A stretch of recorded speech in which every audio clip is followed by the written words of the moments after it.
बाकी नजरों ने समझा कि आज के एपिसोड में दिखाया जाएगा कि नंदिनी झुंझुन वाले अंकल के वकील को अपने घर पे बुलाए होते हैं, वो भी बीनी के अडॉप्शन से रिलेटेड कुछ बात करने के लिए।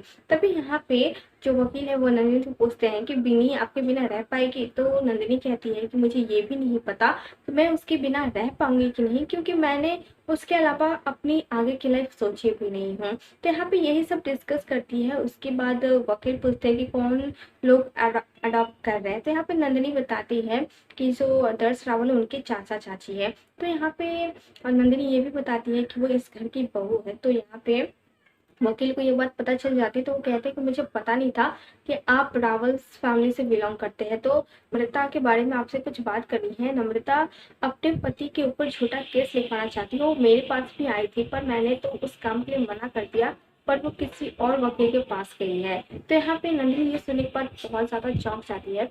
तभी दूसरी तरफ दिखाया जाता है कि यहाँ पे नम्रता अपने पति आतिश के पास होती है और वो उससे पूछती है कि अब आप क्या चाहते हो, आप साइन कर रहे हो कि नहीं।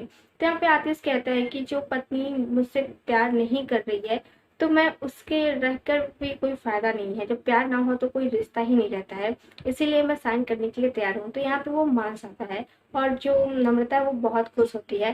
फिर आगे दिखाया जाता है कि जो नंदिनी है वो नम्रता के रूम में जाती है, पर नम्रता वहां पे नहीं होती है। तभी वो लैपटॉप खुला होता है तो उसकी नजर पड़ जाता है। तब वो लैपटॉप में देखती है कुछ फोटोज होता है, और वो फोटो ये 2-3 दिन पहले का ही होता है। तो यहाँ पे नंदिनी कहती है कि जब जिस दिन वो बोली थी कि चोट लगी उसी दिन तो ये पार्टी की है, तो इतना एकदम ठीक तो है, कोई भी चोट की दाग नहीं है। तो यहाँ पे नंदिनी कंफर्म तो हो जाती है कि जो नम्रता है वो सारे फैमिली से झूठ बोल रही है, क्योंकि वो इस घर में रहना चाहती है। तो नंदिनी वो लैपटॉप लेकर नीचे जा रही होती है और इधर राजवी और दर्श ये दोनों कोई परेशान होते हैं इसको लेकर।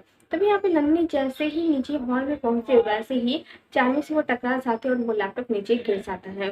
तभी यहाँ पे सब लोग चार्मी को संभालने लगते हैं और शोभित आ जाता है। शोभित भी चार्मी को दिखने लगता है। तभी यहाँ पे कुछ देर के बाद नम्रता भी आ जाती है और नम्रता अपना लैपटॉप की ये हाल देखकर कहती है कि ये सब कैसे हुआ। तो यहाँ पे कोई कुछ कहता नहीं है, बस कहता है कि रिपेयर करवा लोगे तो ठीक हो जाएगा।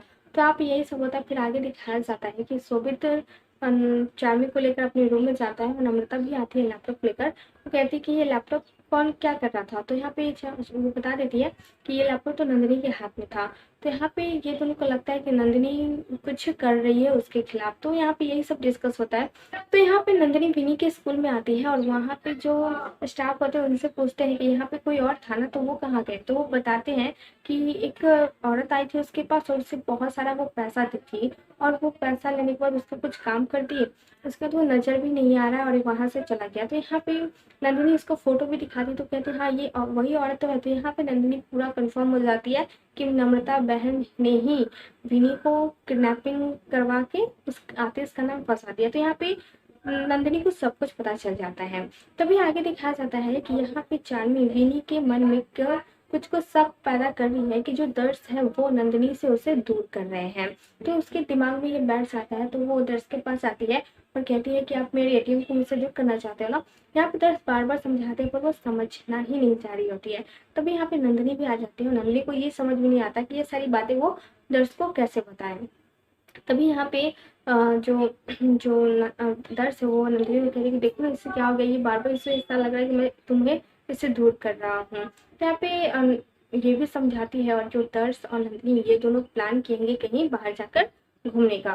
और ये बात चार्मी को पता चल जाता है, इसीलिए चार्मी ये बीनी का कान भरने का काम की थी। और वो नहीं चाहती है कि दर्श और नंदिनी अपने हनीमून पे जाए या फिर कहीं भी जाए। तो ये इसी के लिए वो ये सब की है।